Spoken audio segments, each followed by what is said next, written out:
नमस्कार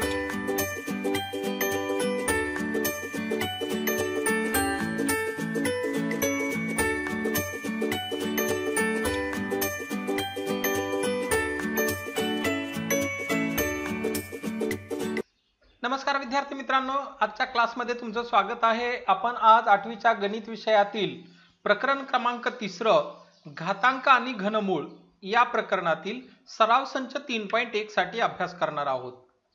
आपण यापूर्वी 2 प्रकरणांची तयारी केलेली आहे आणि आज आपण 3रं प्रकरण शिकण्यासाठी जाणार आहोत आणि यातला सराव संच 3.1 आज पूर्णच करणार आहोत। तर पाहूया आपण आजचा घटक कोणता आहे तो। आजचा घटक आहे पहा की घातांक व घनमूळ। याच्या अगोदर आपण 7वीच्या इयत्तेमध्ये घातांकाविषयी माहिती घेतलेली होती की मागील इयत्तेमध्ये आपण घातांकाच्या व त्याच्या नियमांचा अभ्यास केलेला आहे। तुमच्या लक्षात येईल की 2 गुणिले 2 गुणिले 2 एकूण 5 वेळा गुणाकार आहे। ही गुणाकार रूपातील संख्या थोडक्यात आपण 2 चा 5वा घात अशी लिहितो। इथं जर असं लिहिलेलं असतं की 4 गुणिले 4 गुणिले 4 बरोबर 4 चा कितवा घात आला असता? गुड, बरोबर 4 चा 3रा घात आला असता किंवा याला आपण 4 चा घन असं म्हटलं असतं। किंवा इथं 6 गुणिले 6 गुणिले 6 गुणिले 6 बरोबर 6 चा कितवा घात? 6 चा 4था घात। तुम्हाला येते हे तसं याला आपण ही गुणाकार रूपात लिहिलेल्या संख्येला आपण आजचं वाचन 4 चा 3रा घात केला आणि 6 गुणिले 6 गुणिले 6 चा 4 वेळा गुणाकार आहे, तर याचं वाचन आपण 6 चा 4था घात असा केला। याच पद्धतीनं इथं लिहिलेली ही जी संख्या आहे 4 चा घन 4 चा 3रा घात 6 चा 4था घात या संख्येला घातांकित संख्या असं म्हणतात। इथं 4 चा 3रा घात, इथं 2 चा 5वा घात, 4 चा घन 4 चा 6 चा 4था घात, इथं x चा 5वा घात, y चा 8वा घात। ही जी संख्या आहे अशा प्रकारे लिखाण केलेली या संख्येला घातांकित संख्या असं म्हणतात। आणि या संख्येमधल्या इथं उजव्या कोपऱ्याला वरच्या बाजूला संख्येच्या डोक्यावरती जी संख्या लिहिलेली असते याला म्हणतात घात आणि ही खालची जी संख्या आहे या संख्येला म्हणतात पाया। आता हे काही नवीन नाही तुमच्यासाठी। घात कोणता पाया कोणता दिलेल्या घातांकित संख्येमधील ओळखता येतो तुम्हाला। इथं 9 चा 5वा घात, इथं पाया आहे 9 आणि घात आहे 5। याचं वाचन आपण 9 चा 5वा घात असं करतो। 9 चा 5वा घात, इथं x चा 5वा घात, y चा 8वा घात, इथं 5 ही जी संख्या आहे 5 ही संख्या आहे घात आणि x ही संख्या आहे पाया। अगदी याच पद्धतीनं आपण पुढचा घटक अभ्यासू। घातांकाचे नियम m व n या पूर्णांक संख्या असतील तर m आणि n या संख्या पूर्णांक असतील तर हे नियम आपण 7वीच्या वर्गात अभ्यासलेले आहेत। a चा m घात गुणिले a चा n घात, a चा m घात गुणिले a चा n घात। इथं पाया या घातांकित संख्यांचे पाया समान आहेत आणि त्यामध्ये गुणाकाराची क्रिया झाली आहे म्हणून इथं m चा a चा m अधिक n घात म्हणजे ज्यावेळी पाया समान असेल आणि घातांकित संख्यांचा गुणाकार झालेला असेल तर घाताची बेरीज होते। हा नियम आपण अभ्यासलेला आहे। पुढचा भाग आपण पाहूया। a चा m घात भागिले a चा n घात बरोबर इथं पाया समान असलेल्या घातांकित संख्या आहेत आणि यांच्यामध्ये भागाकार झालेला आहे।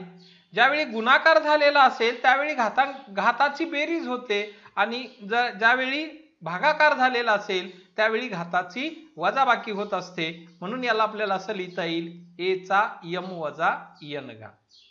हे घातांकाचे नियम आपण 7वीच्या वर्गात अभ्यासलेले आहेत। पुढं a चा a गुणिले b या दोन भिन्न संख्या आहेत a आणि b या दोन्ही संख्येचा यांच्या गुणाकाराचा जर यम घात असेल तर हा यम घात हा a चाही असतो आणि b चाही असतो, म्हणजे a चा यम घात गुणिले b चा यम घात. अगदी त्याच पद्धतीनं a चा शून्य घात असेल, a ही वास्तव संख्या असेल आणि त्या संख्येचा जर घातांक शून्य असेल तर त्या घातांकित संख्येची किंमत नेहमी 1 असते. मग इथं आपण याला असं लिहिलं 100 चा शून्य घात 1 किंमत, 10 चा शून्य घात किंमत 1, इथं 2 चा शून्य घात किंमत 1. म्हणजे इथं कोणत्याही शून्येतर संख्येचा शून्येतर संख्येचा घातांक शून्य असेल तर त्या संख्येची किंमत ही 1 असते, हे लक्षात राहू द्या. फक्त इथं काय नसावं, शून्य नसावं, म्हणजे मग या संख्येची किंमत 1 येते. या पुढचा नियम घातांकाचा नियम क्रमांक 5वा, a चा वजा यम वा घात आहे पहा. पाचव्या नियमामध्ये आपल्याला असं दिसत आहे a चा मायनस यम घात.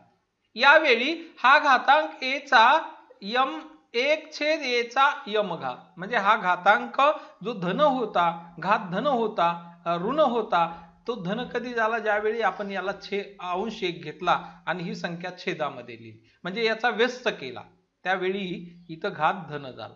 नंतर a चा यम घात आणि a च्या यम घाताचा यन घात असेल तर a चा यम गुणिले यन घात, म्हणजे a चा यम घात आणि त्याचा यन घात असेल तर a चा यम गुणिले यन घात, म्हणजे घाताचा घात असेल तर घाताचा गुणाकार होतो. हा नियम आपल्याला या ठिकाणी कळलेला असेल.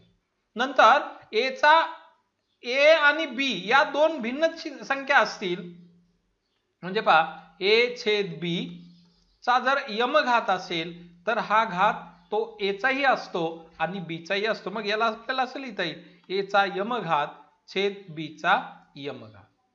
अगदी या रीतीनं हे पुढचं उदाहरण सुद्धा जसं आपण हे 5व्या नंबरचा नियम पाहिला, अगदी त्याच पद्धतीनं हा व्यस्त घातांकित संख्या व्यस्त असण्याचा तो नियम आहे आणि तो या ठिकाणी आपल्याला लक्षात आलेला असेल. आता आपण पुढचा घटक पाहू. इथं काही चौकटी आपल्याला भरायच्या, या नियमाचा वापर करून, घातांकाच्या नियमाचा वापर करून काही उदाहरणं दिलेत आणि त्या चौकटी आपल्याला भरायच्या आहेत. पहा बरं मग काय येईल की घातांकाचे नियम वापरून, हे जे नियम आता आपण अभ्यासले या नियमांचा वापर करायचा आहे आणि इथल्या चौकटी भरायच्या आहेत. पहा 3 चा 5वा घात गुणिले 3 चा 2रा घात. इथं पाया समान असलेल्या घातांकित संख्यांचा गुणाकार आहे, म्हणजे पहिला नियम लागू पडेल, यम अधिक यन घात, म्हणजे घाताची बेरीज होईल 3 अधिक 2 बरोबर 5 अधिक 2 बरोबर येतील इथं 7. पुढं 3 चा 7वा घात भागिले 3 चा 9वा घात. इथं काय झालेलं आहे की पाया समान असलेल्या घातांकित संख्यांचा भागाकार आहे, म्हणजे इथं वजाबाकी होईल, तर वजाबाकी 7 वजा 9 बरोबर वजाबाकी येईल -2, तर इथं येईल -2. हे लक्षात घ्या. पुढं 3 च्या 4थ्या घाताचा 5वा घात, घाताचा घात आहे म्हणजे घाताचा गुणाकार होईल 3 गुणिले 5 4 गुणिले 5 4 पंचे 20 येईल. 5 चा वजा 3रा घात, हा घात धन करण्यासाठी याला आपण अंशामध्ये 1 घेतला आणि याचा व्यस्त केला तर इथं तो घातांक ऋण होता, तो धन झाला. पुढं 5 च्या शून्य घातांकाची किंमत आपण पाहिलं इथं की कोणत्याही शून्येतर संख्येच्या शून्य घाताची किंमत नेहमी 1 असते. इथं 5 चा पहिला घात किंमत 5 चा पहिला घात, जसं 5 चा 2रा घात म्हणजे 5 गुणिले 5 आणि या गुणाकार येतो 25, तसं 5 चा पहिला घात म्हणजे 5 चा एकच वेळा गुणाकार आहे म्हणजे 5 आणि मग 5 चा एक वेळा गुणाकार म्हणजे 5, म्हणजे इथं किंमत किती येईल 5 येईल. आपण आता पुढच्या घटकाकडे जाऊया. समजतंय ना, लक्षात येते ना हे.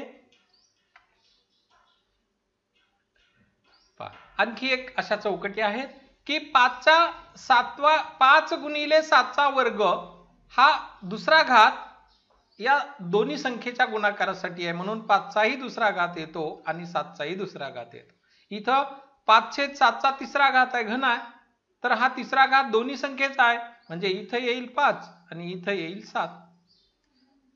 इथं वजा 5/7 वजा तिसरा घात म्हणजे व्यस्त करावा लागेल धनघात करण्यासाठी, म्हणजे इथे येतील 7 आणि इथे येतील 5. मग हे घातांक इथं काय होतात, धन होतो. घातांकित परिमेय संख्या असलेल्या घातांक परिमेय संख्या असलेल्या संख्यांचा earth the number with rational index. संख्येचा घातांक 1/n या रूपातील परिमेय संख्या असेल तर अशा संख्यांचा अर्थ काय.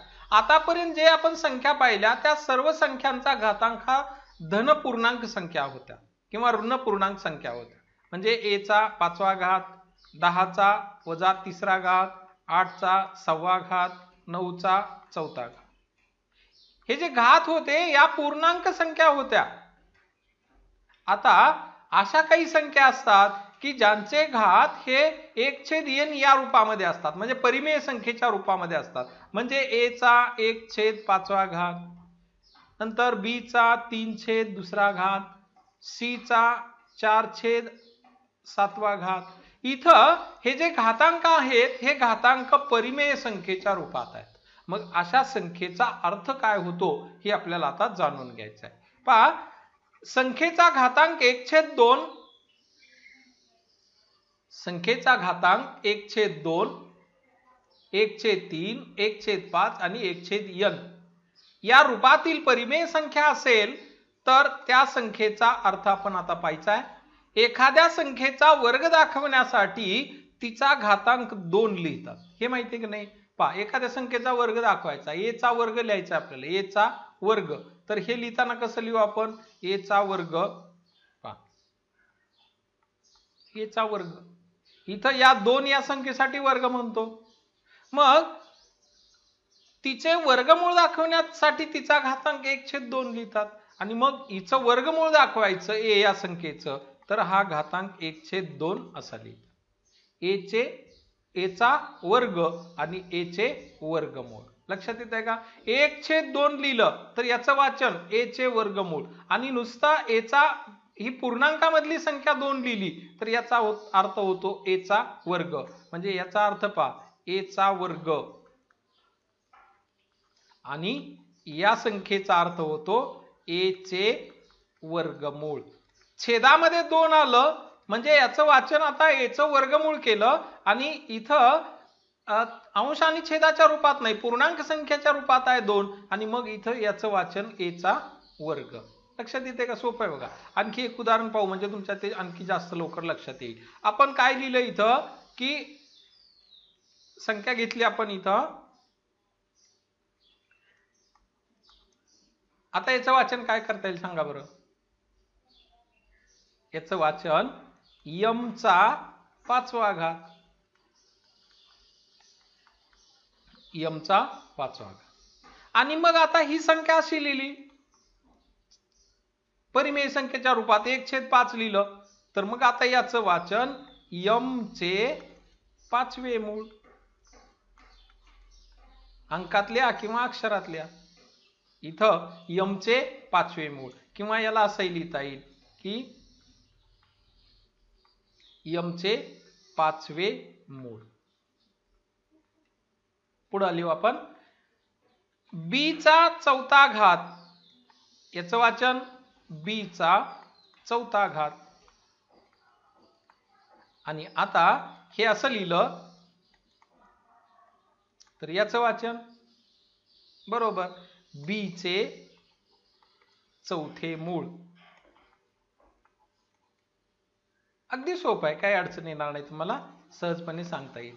मग आता अशा प्रकारे, आणि हे जी वर्गमुळातली संख्या आहे ही ज्यावेळी आपण चिन्हामध्ये लिहितो, पहा उदाहरणार्थ 25 चे वर्गमूळ, हे चिन्ह कर्णी चिन्ह म्हणून आपण वापरून, पहा याला काय म्हणायचं, कर्णी चिन्ह म्हणायचं बरं का, लक्षात राहू द्या. कर्णी चिन्ह वापरून आपण असं लिहितो 25 चं वर्गमूळ, 25 चे वर्गमूळ हे या पद्धतीने लिहितो. 25 चे वर्गमूळ हे चिन्ह वापरलं, कर्णी चिन्ह. त्यानंतर घातांक वापरून ती संख्या, आता घातांक वापरून ही संख्या असं लिहिता येईल 25 चे वर्गमूळ. 1/2 घात घेतला परिमेय संख्येच्या रूपात, एक अंश 1 आणि छेद 2 असा जर घात घेतला तर याचं वाचन आता 25 चे वर्गमूळ होतील. म्हणजेच वर्गमुळात 25 बरोबर 25 चे वर्गमूळ. वर्गमुळात 25 25 चे वर्गमूळ दोन्ही सारखेच, फक्त वाचनामध्ये किंवा लिखाण करण्यामध्ये आपण बदल केलेला आहे. किमती मात्र सारख्याच असणार आहेत. पुढं साधारणपणे ए या संख्येचा वर्ग, ए चा वर्ग आपण काय लिहितो, ए च्या डोक्यावर 2 लिहितो उजव्या कोपऱ्यात. साधारणपणे ए चा वर्ग असा लिहितात. असा म्हणजे कसा, तर असा ए चा वर्ग. ए चा वर्ग हा ए या संख्येचा वर्ग, ए चा वर्ग ए वर्ग असा लिहितात. तर ए चे वर्गमूळ हे एकतर असं लिहितात, ए चे वर्गमूळ, किंवा यालाच काय लिहिता येईल की ए चे दुसरे मूळ, किंवा याला वर्गमूळ म्हणता येईल. हा ए चा वर्ग आणि हे ए चे वर्गमूळ. काय फरक आहे, इथं पण 2 आहे, इथं पण 2 आहे, पण इथले 2 अंशामध्ये आहेत आणि इथले 2 कुठे आहेत, छेदामध्ये आहेत, हे लक्षात राहू द्या. पुढं ए या संख्येचा घन, मग आता याच पद्धतीनं ए चा घन, ए चा तिसरा घात, हे चिन्ह वापरून किंवा हे लिहितात. तर ए चे घनमूळ, ए चे घनमूळ हा झाला ए चा घन बरं का, ए चा घन.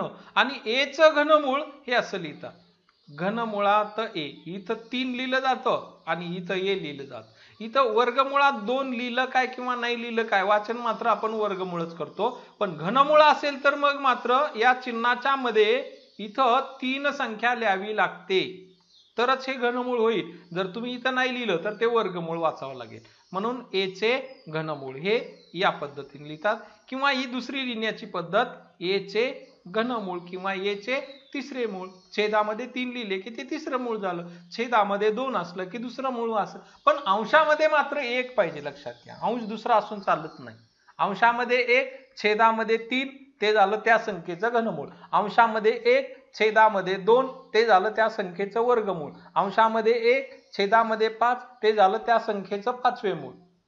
म्हणजे इथं आता याचं वाचन काय सांगता येईल आपल्याला, एक आपण संख्या घेऊ की या संख्येचं वाचन करायचंय. पहा काय सांगता येईल तुम्हाला, बघा.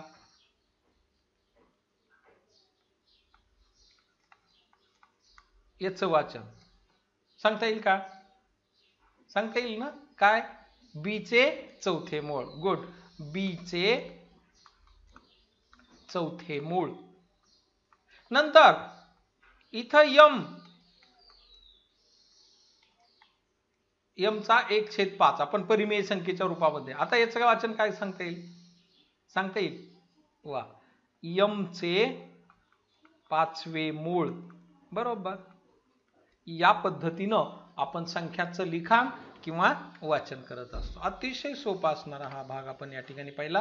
पुढं ए चा घन बरोबर ए गुणिले ए गुणिले ए 3 वेळा, आणि हा गुणाकार केला 4 गुणिले 4 गुणिले 4 बरोबर 64. म्हणून ए चे घनमूळ, घनमुळात 64 किंवा 64 चा 1/3 घात असे लिहितात. असं लक्षात घ्या की 64 चे घनमूळ किती आहे, 4 आहे. 3 गुणिले 3 गुणिले 3 गुणिले 3, 3 चा 5 वेळा घात. पहा इथं उदाहरण दिसतंय घेतलेलं आपल्याला, सोडवलेलं उदाहरण. 3 गुणिले 3 गुणिले 3 5 वेळा गुणाकार, 3 चा 5वा घात बरोबर 243. गुणाकार केला, 3 त्रिक 9, 9 त्रिक 27, 27 त्रिक 81 आणि 81 त्रिक 243. म्हणजे 3 चा 5वा घात 243 आहे. इथं या उलट 243 चे 5वे मूळ, 243 चे 5वे मूळ हे असं लिहितात.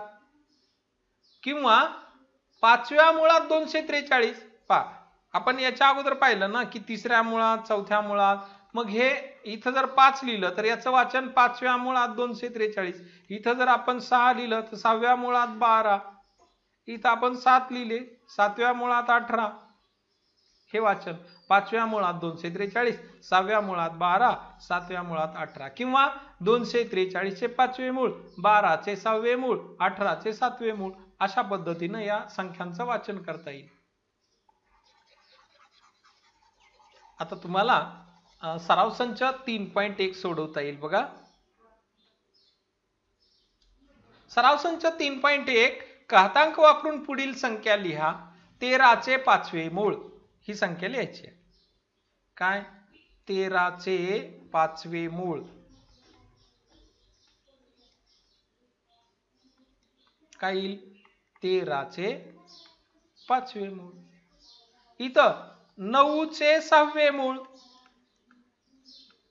9चे 6वे मूळ बरोबर 9चा 1/6 घात.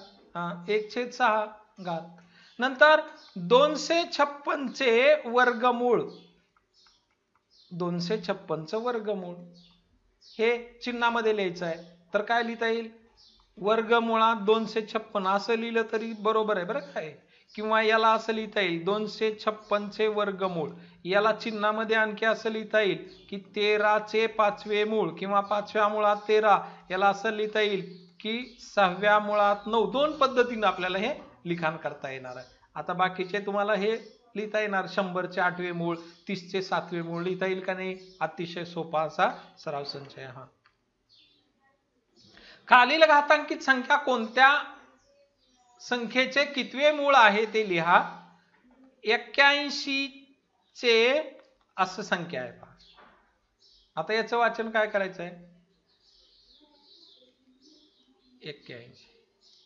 याचं वाचन काय करावं लागेल की 81चे चौथे मूळ. इथं दुसरी संख्या पाहू आपण 49 ही अशी लिहिली आहे. मग याचं वाचन 49चे कितवे मूळ दुसरे मूळ किंवा यालाच काय म्हणतो आपण वर्गमूळ.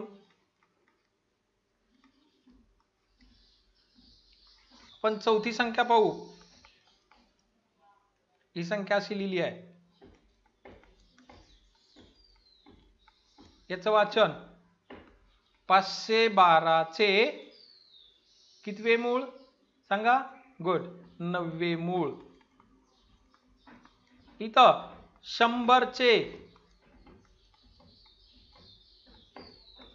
सांगा. इथं पहा 81चे चौथे मूळ 49चे दुसरे मूळ किंवा वर्गमूळ म्हणतो त्याला.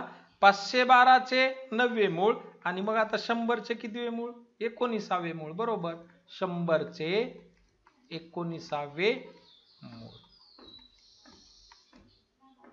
तर अशा रीतीनं आता राहिलेला हे पूर्ण सराव संचामधले जे 2 प्रश्न आहेत ते 2 प्रश्न तुम्ही स्वाध्यायाच्या वहीमध्ये लिहून ठेवायचे. सराव संच 3.1 म्हणून लक्षात राहील का. अतिशय सोपे प्रश्न आज आपण या ठिकाणी पाहिले. आज आपण सराव संच 3.1 पाहिला. तर आपण भेटूया उद्याच्या क्लासमध्ये एक पुढचा सराव संच घेऊन. तोपर्यंत सर्वांना नमस्कार. पण त्यापूर्वी तुम्ही हे जे 2 प्रश्न आहेत सराव संच 3.1 मधले हे तुमच्या वहीमध्ये लिहून ठेवा आणि तुम्ही लिहिल्यानंतर तुम्ही ते मला पाठवू शकता.